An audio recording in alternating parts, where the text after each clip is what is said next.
La bicyclette était toujours là, neuve, flambante, avec son cadre bleu pâle et son guidon nickelé qui intécelait contre la pierre morne du mur. Elle était si svelte, si élancée. Immobile, elle semblait encore fendre l'air. Jamais Hélène n'avait vu une bicyclette si raffinée. Je la repeindrai en vert sombre, et elle sera encore plus jolie, pensa-t-elle.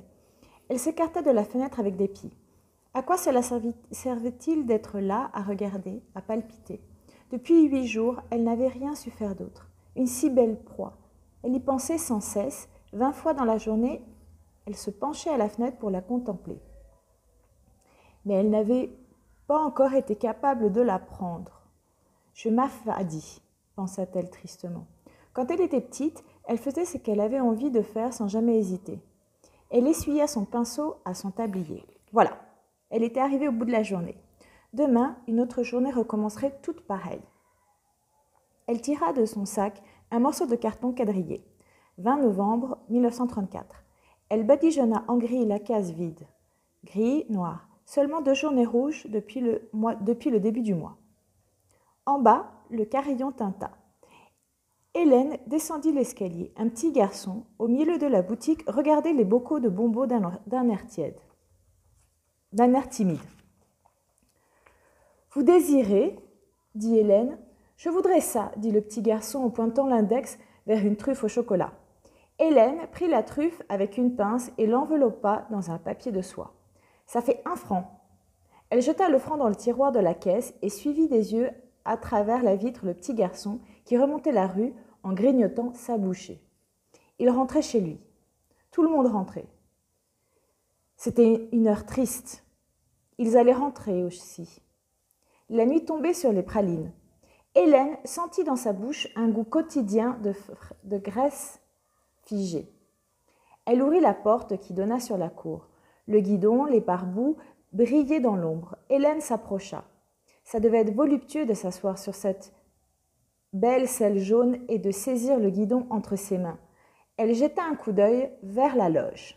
On aurait dit que la concierge faisait exprès de ne pas sortir tous ces jours-ci. Pourtant, je la veux, il me la faut, dit Hélène, si lisse, si propre, si gaie, à la fois fragile et robuste, avec ses roues ajourées et ses gros pneus bonhommes. Elle pinça avec ses doigts un des grêles rayons. Elle appuya la main contre l'enveloppe couleur de brique. Ça résistait comme un minéral.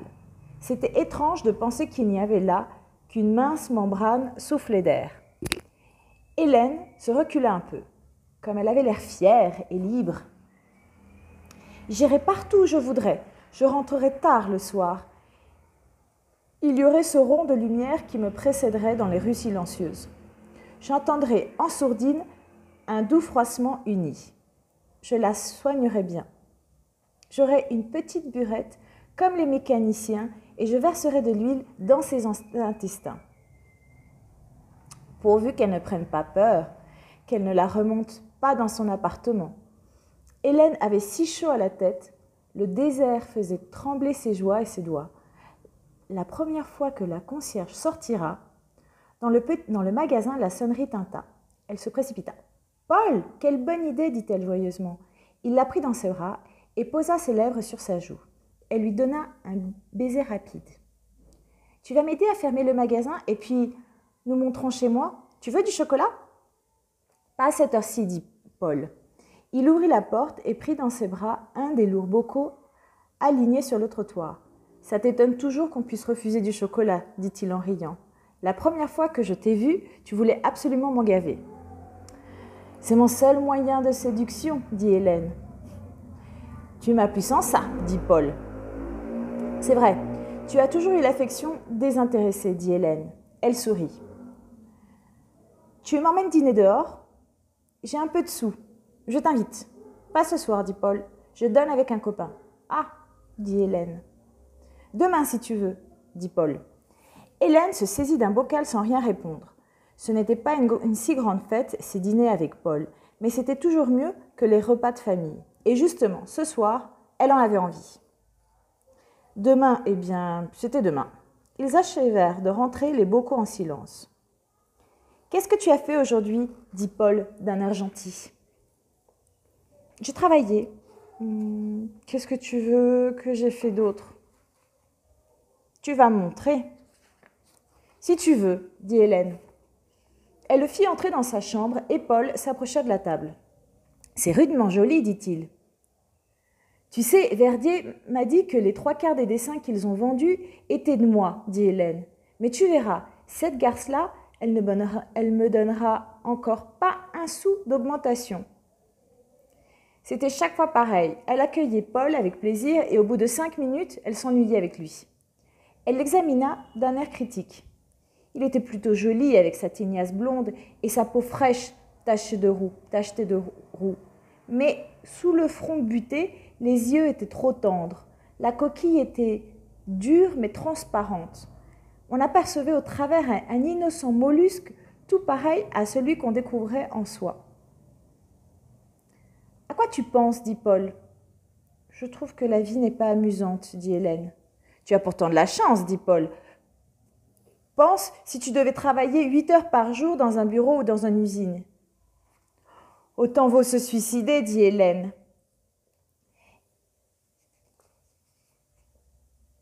Elle ajouta d'un ton agressif. « Je me demande comment tu fais pour être toujours de bonne humeur. » Tu sais, chez les ouvriers, on n'a pas le temps de s'occuper de ses humeurs, dit Paul un peu sèchement. Elle le regarda avec colère. Il était agaçant quand il commençait à lui rebattre les oreilles avec les vertus ouvrières. « Je sais, moi je suis une petite bourgeoise. Tu me le reproches assez. Et qu'est-ce que ça prouve ? C'est marrant cette manière d'expliquer. Toujours les gens parlent dehors. On dirait... Qu'est-ce qu'on pense ? Ce qu'on sait, ça ne dépend pas de nous. Ça dépend peut-être de notre condition, dit Paul. Il sourit. Et c'est justement parce que tu es une petite bourgeoise que cette idée te révolte. Tu as besoin de t'imaginer que ce qui t'arrive est unique et que tu es unique toi-même. J'en suis bien persuadée, dit Hélène. Tous les petits bourgeois ont la manie de l'originalité, dit Paul. Ils ne se rendent pas compte que c'est encore une manière de se ressembler. Il ruminait son idée d'un air têtu et satisfait. Un ouvrier se fout de l'originalité. Moi, ça me fait plaisir au contraire de me sentir pareil aux camarades. D'abord, tu n'es pas pareil, dit-elle. Tu es typographe. Tu as de l'instruction. Ça ne change rien. Un ouvrier, c'est un ouvrier. Alors, selon toi, dit Hélène, il y a des milliers de filles exactement pareilles à moi de par le monde ? Paul rit placidement. Tu sais, on dit qu'il n'y a pas deux feuilles d'arbre exactement pareilles. Hélène haussa les épaules avec impatience. Mais en gros, on peut les confondre. En gros, oui, dit Paul, qui riait toujours. Bon, dit Hélène. Elle se planta devant lui. Alors, pourquoi prétends-tu que tu m'aimes, moi, et pas une autre ? Il y en a aussi des milliers de types comme moi sur Terre, dit Paul. Et ça fait des milliers d'amours pareils au nôtre. Il prit Hélène aux épaules et la regardera gaiement. Chacun aime sa chacune. Mais en somme, on pourrait échanger les chacun et les chacune, dit Hélène. Elle se dégagea. Il me semble que quand on aime vraiment quelqu'un, on n'a même pas l'idée qu'on pourrait aimer quelqu'un d'autre. Naturellement, dit Paul. Mais ça aussi, ça se rencontre dans tous les amours. On ne veut pas d'autre que celui qu'on a. Tu m'embrouilles, dit Hélène. Elle fit un pas vers lui. Oui ou non, pourrais-tu aimer une autre fille que moi ? Paul hésita une seconde. Ce qu'il avait de terrible avec lui, c'est qu'il prenait toujours tellement tout au sérieux. Elle ne lui demandait pas de répondre avec cette bonne foi. Maintenant, j'ai du mal à l'imaginer et pourtant, je sais bien que oui. Toi aussi, tu aurais pu aimer un autre type. Je n'ai jamais dit le contraire, dit Hélène. Paul roussit légèrement, mais le coup n'avait pas porté. Il était seulement gêné qu'elle se fût abaissée à vouloir le blesser. Il y avait des moments où son envie de le battre pour ébranler son outrecuidante modestie. Il ne se permettait pas pour quelqu'un d'extraordinaire, mais à ses yeux, Hélène n'était pas extraordinaire non plus. Tout le monde était ordinaire, et c'était une chose ordinaire de s'aimer. Il était tout à fait sûr qu'elle l'aimait. « Ce n'est pas bien intéressant de se poser ces questions-là, dit Paul. Ça Ça n'a même peut-être pas de sens de supposer que les choses auraient pu être différentes. Ce qui est sûr, c'est que je t'aime. Il lui donna une bourrade. Tu le sais bien, ma petite gueuse. Tu le dis beaucoup, dit Hélène. Ne fais pas l'idiote, dit Paul. Il l'entoura de son bras et posa ses lèvres sur sa bouche. C'étaient de bonnes lèvres honnêtes et fraîches qu'elle aimait bien sentir contre les siennes. Elle ferma les yeux.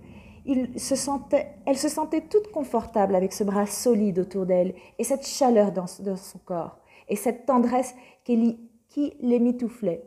Elle se dégagea en souriant. « Eh bien, si tu m'aimes vraiment, fais quelque chose pour moi, dit-elle. »« Quoi ?» dit Paul. « Décommande ton copain et emmène-moi dîner avec toi. » Le visage de Paul se rembrunit.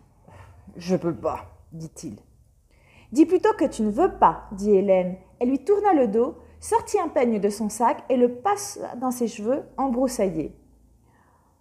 « C'est au moins un type du parti. »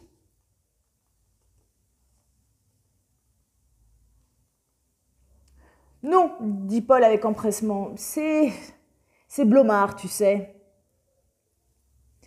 Elle roula une boucle sur son doigt. De tous les camarades dont Paul lui parlait, c'était le seul qu'elle eut envie de connaître. « Eh bien, ne le décommande pas, dit-elle, emmène-moi avec toi. »« Quelle idée, dit Paul. »« Pourquoi, je te fais honte ?»« Mais ça n'a aucun sens, dit Paul.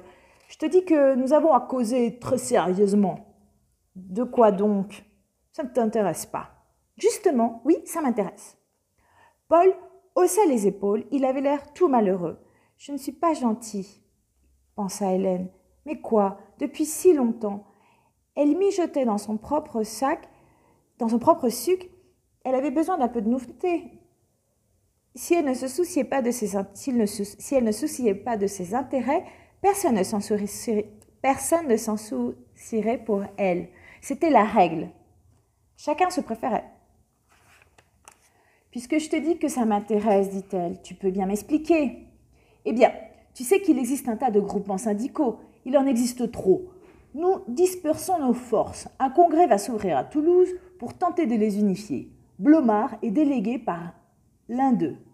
Je voudrais les convaincre de voter avec nous. »« Oui, dit Hélène, parce que vous ne faites pas partie de la même bande. » Il a été communiste autrefois, mais il est sorti du parti, dit Paul avec blâme. Et maintenant, il refuse absolument de s'affilier à l'Internationale.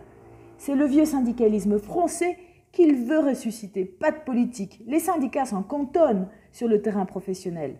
Mais à l'heure qu'il est, c'est sur le terrain politique que la partie se joue. Il allait poursuivre. Sur ces questions, il n'avait pas de mesure. Il n'en parlait pas. Ou il en parlait trop. Hélène coupa court. « Je ne vous empêcherai pas de causer, dit-elle. Où avez-vous rendez-vous ? » ?»« Au Port-Salut. » Paul hésita une seconde. « Mais je ne peux pas t'emmener. Tu n'as rien à faire là-dedans. »« Puisque j'ai envie de venir, dit Hélène d'un ton boudeur.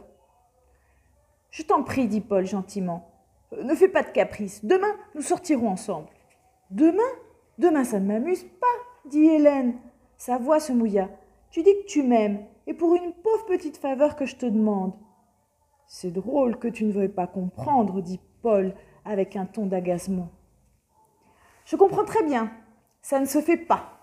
Hélène haussa les épaules. Eh bien, justement, quand on aime, on fait des choses qui ne se font pas. Oh, c'est des couillonnades de cinéma, dit Paul. Il avait un air placide et définitif qui fit bouillonner le sang d'Hélène. « C'est ton dernier mot ?» dit-elle. « Tu ne m'emmènes pas ?» Paul secoua la tête en riant à moitié. « Non, dit-il. Eh bien, tu peux aussi bien t'en aller de tout de suite, je ne te retiens pas. » Elle marcha vers la porte et l'ouvrit. « Hélène, ne sois pas stupide. Tu m'emmènes ou non ?»« Oh, ça va, dit Paul. Il franchit la porte. « À demain soir. » Si je suis là, cria-t-elle d'une voix furieuse. Elle se pencha sur la rampe, la sonnerie d'entrée tinta et la porte se referma. Il est parti. Ça lui est bien égal que je reste ici à moisir. Ça lui est bien égal que je sois fâchée contre lui. Il Il n'y pense déjà plus. Elle s'assit sur une marche de l'escalier. Paul l'aimait, c'était sûr. Il l'aimait depuis 3 ans avec fidélité, avec dénouement, avec chaleur. Mais elle ne se sentait pas tellement précieuse à ses yeux. Elle était précieuse pour personne. Qui se souciait d'elle en cet instant? Elle était là, baignée dans l'odeur de miel et de cacao qui montait de la boutique. Elle aurait pu être aussi bien n'importe où ailleurs. Ça aurait été juste pareil. Dans son enfance, elle n'était jamais ni là ni ailleurs. Elle était dans les bras de Dieu. Elle l'aimait d'un amour éternel et elle se sentait éternelle comme lui, blottie dans la pénombre. Elle lui offrait chacun des battements de son cœur et le moindre de ses soupirs prenait une importance infinie, puisque Dieu lui-même le recueillait.